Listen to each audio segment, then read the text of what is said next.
ఏదైనా ఒకటే, భగవంతుని ఆశీస్సులతో, మన తల్లిదండ్రులు పెద్దల ఆశీస్సులతో చిన్నప్పుడు నేర్పించినటువంటి ఆచారాలను మర్చిపోకూడదు ఎవరు. భోగి అంటే దానికి ఒక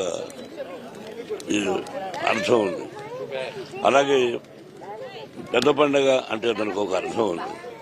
ప్రతిదానికి ప్రతి ఒక్క రోజు 4-5 రోజులు ఒక్కొక్క పండుగ, పశువుల పండుగ ఉంది.